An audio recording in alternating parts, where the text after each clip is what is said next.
ఇక్కడ కూర్చున్న వాళ్ళందరికీ చెప్తున్నాను నేను, అప్పులైన అని మాట అంటున్నారు, ఇంకొకటి అయిందని మాట అంటున్నారు. అంటే నువ్వు దేవుడిని ఎరక్క ముందు నువ్వు ఏదో కృంగిపోయావు, భయపడ్డావు, తెలియదు. కాబట్టి ఇప్పుడు తెలిసింది యేసయ్య నీకున్నాడని.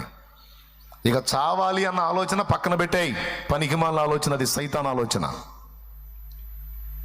బ్రతుకు పోరాడి గెలవాలి. ఇంతకుముందు నువ్వు ఒంటరివి, ఇప్పుడు దేవుడు నీకు తోడై ఉన్నాడు. ఏదో ఒక దారి నీకు చూపిస్తాడు. సరే, ఇచ్చిన వాళ్ళు ఒక మాట అంటాం, మరి తప్పు కాదుగా, పాపం వాడు ఇచ్చాడు కదా, ఏదో పైకి నిన్ను గాయపరచాలని అంటాడు. కానీ ఒక రకంగా చెప్పాలంటే ముష్టిపతిగా ఆ వ్యక్తిది.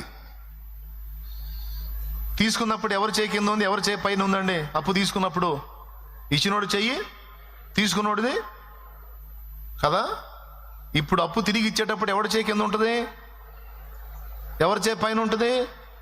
ఇప్పుడు పైన ఉంది ఎవరు? నువ్వే. అప్పులు చేసినా నువ్వే పైన ఉన్నావు. ఇప్పుడు వాడు మళ్ళీ ముష్టి పాత్రకు వచ్చా.